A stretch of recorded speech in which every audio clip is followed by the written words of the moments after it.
Hello friends, তোমাদের সাথে share করছি আজকে লাউ পাতায় কাতলা মাছ ভাপা।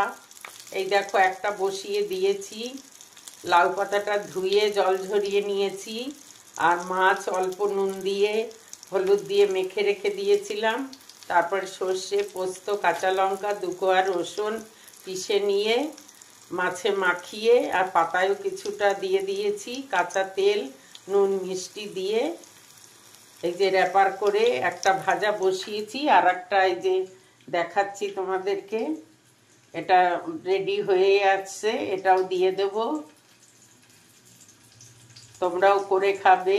শীতের সময় অনেক কিছু লাউ পাতা পাবে, কুমড়ো পাতা পাবে, ফুলকপি পাতা পাবে, সব কিছু দিয়েই ইচ্ছা করলে করে খাওয়া যায়। শুধু নিজের মনের মতো করে করে নেবে, ব্যাস, খুব ভালো লাগবে খেতে। তোমাদের সাথে শেয়ার করলাম। ওকে, থ্যাঙ্কস।